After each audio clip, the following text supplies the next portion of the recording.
Friends, અત્યારે ખૂબ જ સસ્તામાં લીલા ધાણા મળી રહેલા છે. ખૂબ ઓછી કિંમતમાં અને ખૂબ સારી એવી ક્વોલિટીના મળી રહેલા છે. તો હું બધી જ સિઝનમાં લીલા ધાણા સ્ટોર કરું છું અને આજે જે રીત તમને બતાવવા જઈ રહેલી છું એ રીતથી એકદમ સરળ રીતે અને બહુ જ ઓછી મહેનતમાં લીલા ધાણા આપણે રાખી શકીશું લાંબા સમય સુધી. તો એના માટે લીલા ધાણા સારી એવી ક્વોલિટીના લેવાના, ચીમડાયેલા ના હોય કે એમાં વધારે ખરાબ પત્તા કે પીળા પત્તા ના હોય, અને પાછળની આ રીતની જુઓ દાંડીઓ આવે છે ને લાંબી, પાછળ માટીવાળું પણ હોય છે, એને સીધું જ આપણે છરીથી કટ કરી લેવાનું.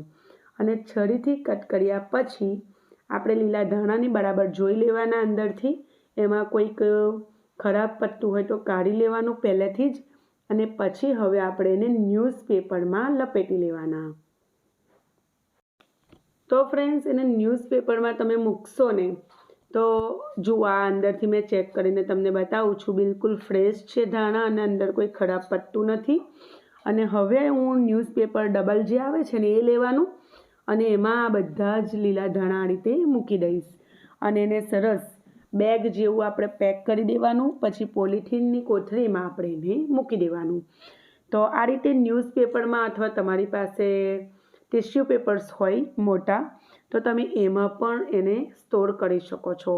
આ રીતે કરશો ને તો 1 મહિના સુધી લીલા ધાણાને કશું જ નહીં થાય ઠંડકની સિઝનમાં. અને ગરમીની સિઝન હશે તો 15 દિવસ સુધી સારા રહે છે. વચ્ચે વચ્ચે જ્યારે પણ આપણે યુઝ કરવા માટે લીલા ધાણા ખોલીએ અને અંદર આપણને કોઈ પીળું પટ્ટું પડી ગયેલું દેખાય તો એને કાઢી લેવાનું. તો આ રીતે તમે પણ ટ્રાય કરજો. ફરી મળીશું. આવજો.